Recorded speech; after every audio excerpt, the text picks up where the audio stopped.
Alright, what's up everybody? Before I start off the video, I just want to mention that everything took a bit longer than expected. While working on this video, I had to reset my PC. I lost quite some content that I had to record once again. And all with all, it got a bit choppy. So the reason it all got a bit choppy is because, as I mentioned, I lost some content, I had to recover some content, record some new stuff. And yeah, basically all the clips you see in here are either all the lifting clips or me recording myself like I am now over the time span of 2 months or so. And because of this, the video didn't really turn out to be as I wanted it to be. It's not as clean and as professional as I would want it to be. But on the other side, I know I'm still learning the software that I use for editing. I'm new to this whole YouTube thing. So yeah, I do my best to provide the content for you guys, and hopefully, despite all of this, hopefully you guys still found it helpful. And if you do, please leave it a thumbs up. And without further ado, let's get on to the actual video. What's up guys, YC Aesthetics here, back with another video.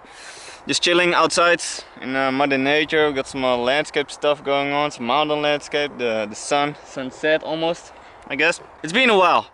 It's certainly been a while. I remember saying I would go and post a video once every 2 weeks if I could, and it's been what, 5 months? I apologize for that, apologize for the delay. The reason being is simply a couple of months ago I had quite some stuff going on. My head wasn't really at training or nutrition or making YouTube videos at all. So that's really why it's been taking so long. And after that period, it was just, you know, I had no motivation to do so. It was a project that I had on the side, but I didn't really put any time in it. As we are finally back, hope you guys are excited as I am to continue my YouTube journey and everything. And I want to start off where we left with, which was my new series, how to get into lifting. I remember my first episode was about the basics of nutrition, which was macro and micronutrients. So now I want to start with the basics of training, which is compound and isolation lifts, as you can see from the title. And from there we just go into the more intermediate stuff, like RPE lifting, percentage-based lifting, how to create your own nutrition plan, all that stuff. You guys will see it. Anyways, without further ado, let's roll the intro.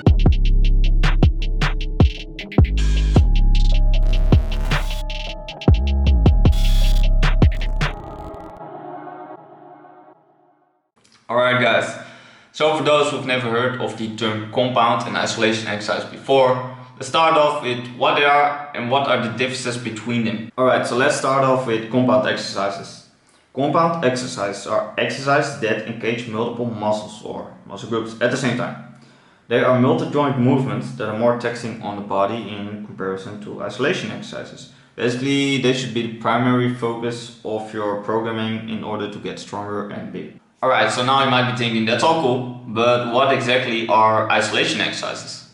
Alright, so as you probably already guessed it, isolation exercises are the opposite of compound exercises, meaning they only work one muscle or muscle group at the same time and are single joint movements. You would basically program these after your compound lifts and more towards the end of your workout. Alright, so now you guys know what the differences are. Let's talk a bit about the actual exercises. As you probably know, there's a ton of exercises out there, and if we would cover them all, we would be sitting here till tomorrow. But let's make a little list of commonly seen exercises in the gym.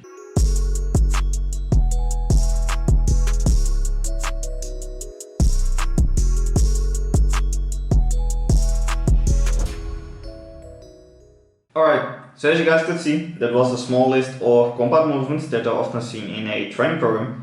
But instead of just naming the exercises, I wanted to give you guys more of a visual example on the differences between compound and isolation movements. So one that we are going to talk about is the movement that's currently shown in the background, known as the deadlift. And as I mentioned, compound lifts are multi-joint movements and therefore target multiple muscles or muscle groups. So if we here would take a look at the deadlift, which is probably one of the major compound movements, what muscles does it actually target? Well, first off, one thing you gotta know is that there's so many different muscles out there with sometimes fairly difficult names. So for the sake of this video, as it covers the basics, we're just gonna keep it easy and categorize them. Such as the gluteus medius and the gluteus maximus, we're just gonna call the glutes, you know, the booty. So the glutes are one of the deadlift's primary movers along with the quads, the hamstrings, and the erector spinae, which is better known as the lower back muscles. For the secondary movers that aid in completing the lift as well as stabilizing the body, it will hit anything from your traps, rhomboids to your lats, as well as your abdominal muscles, obliques, your adductors and other small muscle groups in that area.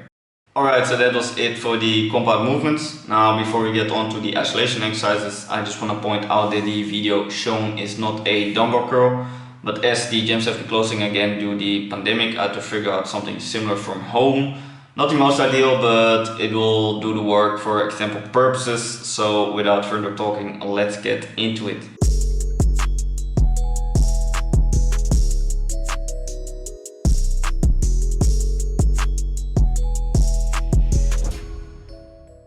Alrighty, so for the isolation exercise example that I want to give you guys is the bicep curl, whether it's called a concentration curl, hammer curl, or a curl with a six-pack of Corolla water, a curl's curl, and the amount of muscles targeted during this curl is a lot less compared to any compound exercise.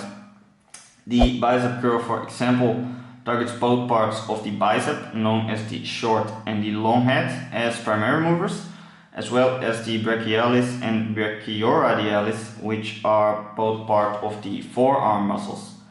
Now, to some extent, bicep curls do activate the anterior deltoid, which is the front of your shoulder, but as this is far from optimal stimulation, don't count it as a shoulder workout. Now, as you guys can see, the amount of muscles worked within a compound movement compared to an isolation movement is a huge difference. Therefore, the primary focus should be on your compound lifts in order to create strength and size, and the isolation movement should be performed after you've completed your compound lifts in order to add hypertrophy and overall training volume. And there you have it guys, the difference between compound and isolation exercises, as well as some visuals on what those differences are. Once again, I hope you did like the video, I hope you found it informative, hopefully it was helpful, and if it was, please leave it a thumbs up once again, subscribe for future content, and I'll see you guys in the next one. Peace.